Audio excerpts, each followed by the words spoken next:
Hey everybody, welcome back to Chris's Trains and Things. Welcome back to the basement and the layout. Today, we are checking out some brand new locomotives from Atlas O right here on the channel. Let's check them out. So these are in a blue Atlas Premier locomotive box, which means one thing. These are old MTH tooling locomotives, and these are the SD70Ms from Atlas. We can see right there, you can get the model number on these guys. This is the Vermont rail system. Number 432, item number 301-38142.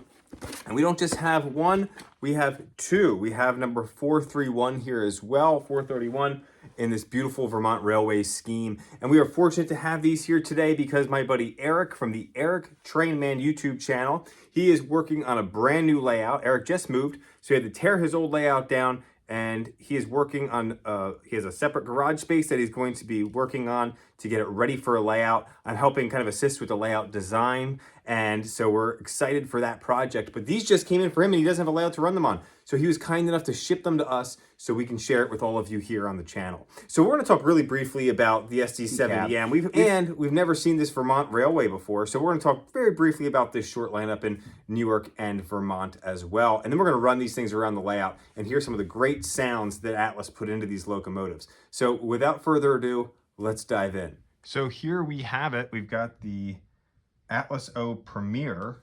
So Premier meaning these were ex-MTH toolings.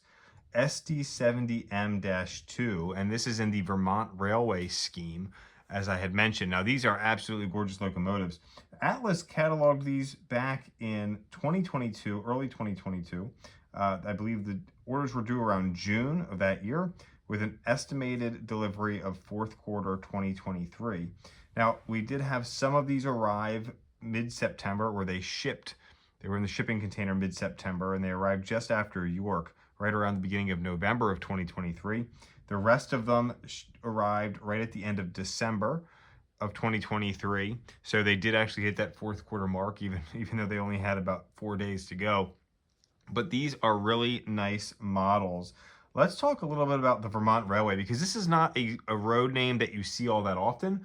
I do have an Atlas hopper, a yellow Atlas hopper in Vermont Railway schemes that you may have seen before. You may notice that mountain, that upside down V logo there that you've seen on one of my freight cars before, but we don't have any other Vermont Railway items in our collection. And these, as I mentioned, are not mine. These are my buddy Eric of Eric Trainman on YouTube. So what is the Vermont Railway? Let's start there. So the Vermont Railway is a short line railway, right? This isn't going to be a competitor of a big competitor or threat to BNSF or Norfolk Southern or CSX. This is a short line railway up in eastern New York and obviously in Vermont. It operates on the former Rutland Railway. Now, if you follow my friend Eric Trainman on YouTube, you know that he is a huge Rutland fan. In fact, he does a lot of custom work to repaint engines into the Rutland scheme because it is a railroad that he likes to model. And so it's fitting that he also purchased these because they run on the old Rutland Railway. Now, you may have heard of the Green Mountain Railroad. The Vermont Rail System also owns the Green Mountain Railroad and Rutland's branch to Bellows Falls. The trackage is owned by the Vermont Agency for Transportation, except obviously in New York, where the Vermont Railway operates a line owned by Boston and Maine Corporation. So it is so small, they only have about 150 employees, so a pretty small operation. They operate where they need to, and they have really beautiful locomotives. These red schemes with the safety striping on the noses really stands out, especially with the black roofing. These are just really unique looking models. They kind of just pop on the layout. Really gets me excited for the Canadian Pacific ES44s to arrive, because they're going to come in a very similar red color. So of their fleet, they've got a few, not that many engines. They've got 2 GP38-2s, 1 GP38. So I think that Atlas needs to do some GP38s in these next. Atlas, if you're watching this, how about some GP38s to match this paint scheme? They have 2 GP40s. They have a handful of GP40-2s. They have 2 GP40-3s. They only have 2 SD70M-2s, and they are number 431 and 432, the ones that you see here in front of you. They've got 1 SW1500, 1 GP9, 1 GP18, and 1 GP16. So, you know, a lot of these, you know, they don't have many of these engines because they're a very small railroad. So what are the differences between the SD70M and the SD70ACE? Well, not much. Now, one of the things that I looked at when I was kind of doing some quick research on this is trying to figure all that out. The SD70M uses DC traction motors or direct current, where the SD70ACE uses alternating or AC current, that's hence ACE, alternating current enhanced. So some of the differences that you're going to see visually would be, you know, maybe some cabinets on one of the sides of the locomotive where an inverter might be for alternating current. But other than that, they look pretty much the same when looking like tooling wise. There's just going to be some very minor differences on each of the locomotives. All right, so as we look here on the front, we've got operating ditch lights on the front as well as a front electrocoupler. These pilots are not fixed. Now, Atlas, which they do, they also offer these in 2-rail, and if you get the 2-rail version, it does come with fixed pilots. The 3-rail version does not, unfortunately. So I honestly couldn't tell you if you get the 2-rail and convert it to 3-rail. I believe you can. That's how MTH always used to operate when they would build models, is that you could convert from 3-rail to 2-rail. So I would imagine it's possible to go from 2-rail to 3-rail. You just obviously need to get the correct wheels and pickup rollers and whatnot, but then you would have the fixed pilots. Now, this does have a door on the front that opens. It is opened by the latch. There is a small latch. If we come over here, you'll see that latch is down, so you can actually close that door with that latch. It's very, very fragile, but that is a neat little feature. We've got lots of the add-on grab rails and hand irons there. If we look inside, we've got figures inside the cab. We've got illuminated number boards and the LED headlight up there above the windshield. Some PTC antennas on the roof. And again, we've got that nice black roof line there. We do have fan-driven smoke in the stack there. Coming down to the side, you see some of the molded in details that we have here of these like work boxes and so forth, and the doors up on along the side, and some of the ventilation. This part here is actually an add-on piece, so that's a nice touch. That's not molded in, that is kind of clipped into place.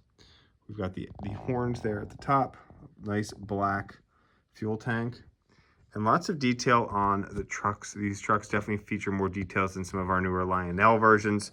You can see some of the piping and whatnot, and hydraulics, and the wheel bearings do not spin on these. That's, you know, fairly standard that these are just molded in details, but they are very, very nice. So just like the Lionel ST70s, that rear ventilation does come off. That allows us access to some of the control knobs here to adjust the sound, as well as going from DCC to DCS or 3-rail to 2-rail. And then you can access the motor there as well. You can kind of see the tack tape there. And this just slides on with some magnets. Coming around to the rear of the locomotive, we have another electrocoupler. We've got some add-on hosing there on the pilot, along with the safety paint, which is a really cool look. They've even added it down underneath as well. We've got some MU hosing there that's kind of tied together. And then we've got the Vermont Railway logo again there at the top. And then we've got the add-on, we've got the ventilation in the back as well. That's something that we typically don't see. I could not tell you if that is specific for SD70Ms, but I don't believe I have that on my SD70ACEs. So some really nice detailing. All right, so really looking under the hood means to flip these things over and see what's going on underneath. You know, we could pop the shell off, but this is not my engine, so I'm not going to pop the shell off. We're going to look underneath and see what we're working with here. So we've got 2 powered trucks. Each truck features 2 pickup rollers as well. Speaker is obviously going to be right here in the fuel tank, and this is die-cast metal. This is not plastic, so that's nice. Adds a nice big counterweight there, low center of gravity. You can see how we've got the flanges on the front and rear wheels of the truck. Centers do not have flanges. Again, that allows it to go around and navigate smaller curves. We've got some traction tires there as well. And you can see the Atlas O stamping on those trucks. So here are the Lionel trucks. This one's obviously not on the track because I just set it here for our comparison's sake. So there we go. And then we can glance over here to the Atlas trucks. So a little side-by-side action there. The Atlas trucks are going to be, they're obviously a little bit shinier because of the paint that they used. Now, we are going to be operating these with DCS.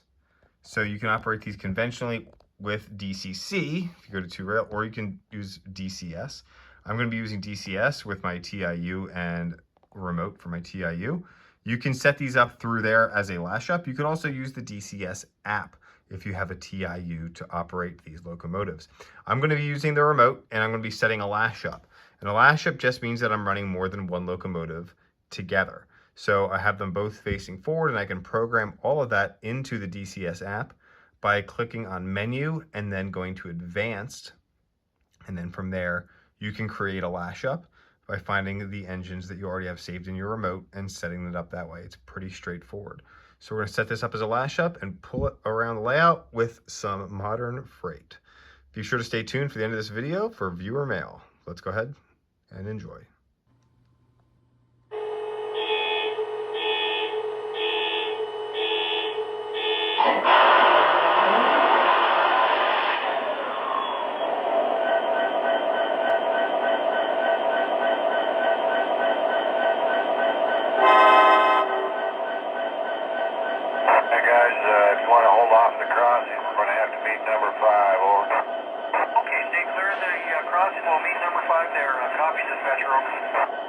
Thank you. You ought to be there in about an hour. 4 hours.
So now it's time for viewer mail.